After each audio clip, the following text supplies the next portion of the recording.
Apakah pengacara tidak boleh ada pekerjaan sampingan? Bab 146. Yos dengan tidak percaya berkata, "Pulang dan ganti bajumu." "Tidak mau."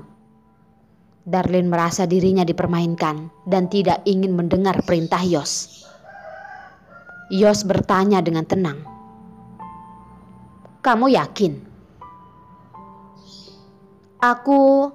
Darlin belum sempat mengatakan yakin, begitu menunduk dan melihat baju di bagian dadanya sudah dikoyak. Lesping pun terlihat. Dia pun menjerit terkejut. Buru-buru mengambil baju yang dilempar Yos ke samping untuk menutupi tubuhnya. Ternyata Yos memaksanya ganti baju seperti ini. "Masih tidak mau pulang?" Darlin hampir saja menjerit. Kenapa ada pria yang begitu keji? Dia sudah hampir gila. Mobil kembali melaju di jalan. Sepanjang jalan Darlin terus marah. "Apakah kamu tahu, aku sama sekali tidak pernah memakai gaun ini?" Aku akan menggantikan satu baju untukmu."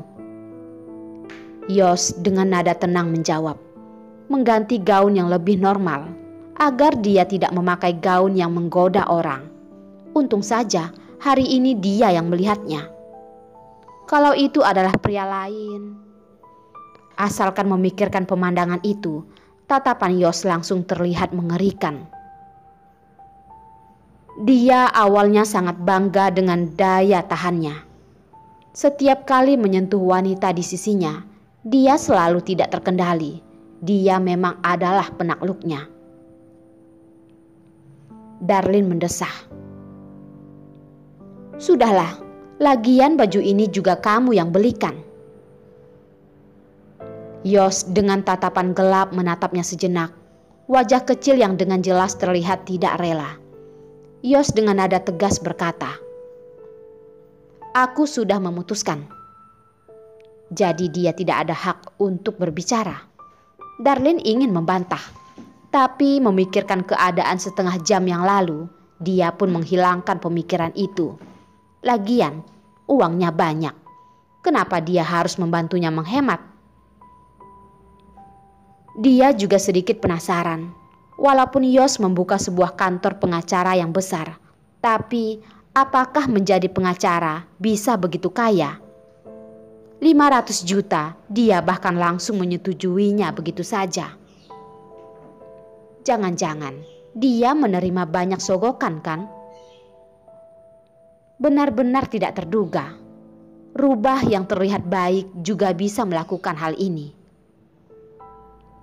Darlin berpikir seperti itu, seperti Yos benar-benar melakukan itu. Setelah memikirkannya sejenak, baru menenangkan pemikirannya yang buruk itu.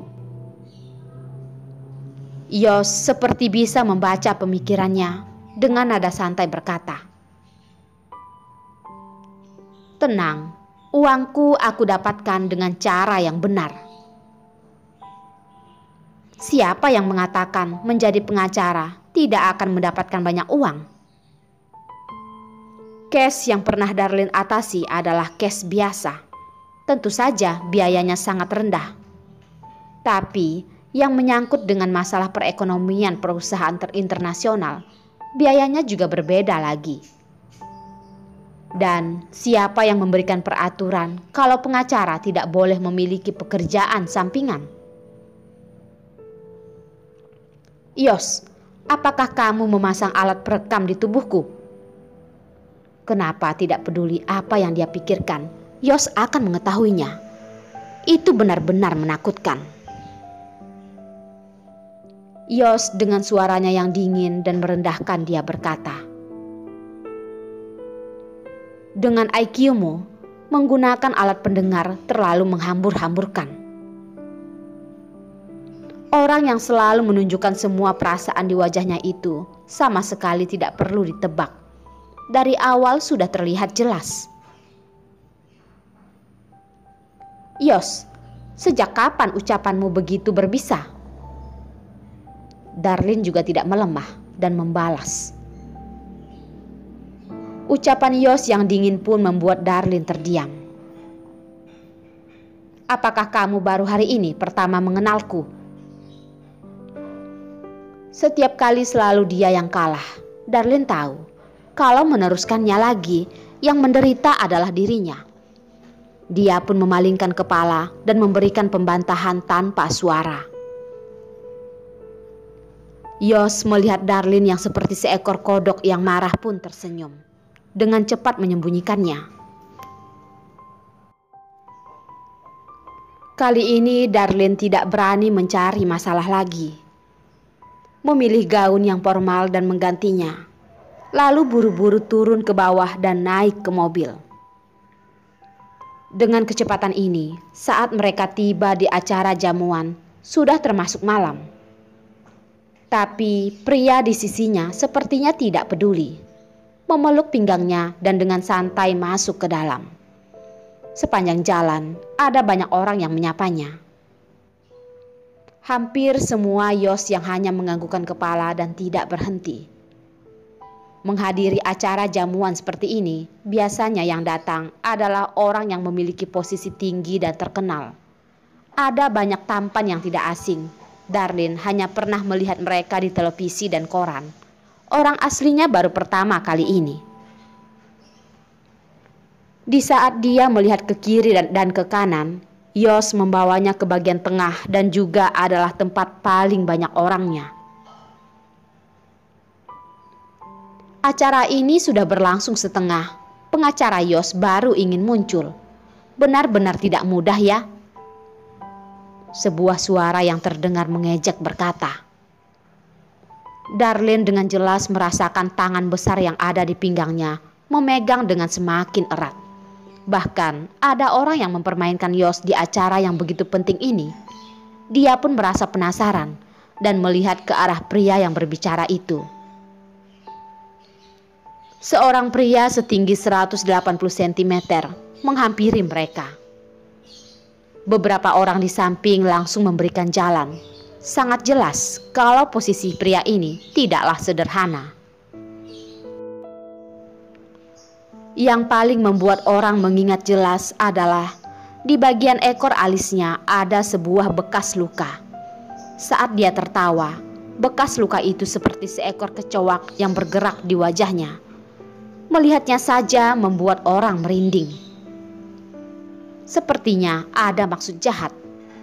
Pria yang ada di hadapannya ini menuju pada Yos yang ada di sisinya. Darlin pun dengan khawatir melihat pria di sisinya. Dia sepertinya sama sekali tidak ada reaksi. Tatapannya terlihat dingin. Dengan nada yang santai menyapa. Leo. Tidak menduga pengacara Yos masih mengingatku. Hanya saja aku tidak tahu apakah pengacara Yos masih ingat dengan lukaku ini. Leo berkata dan menyodorkan tangan menyentuh bekas luka di wajahnya. Itu adalah kegagalan terbesar seumur hidup Leo dan juga adalah satu-satunya noda di dalam kehidupannya.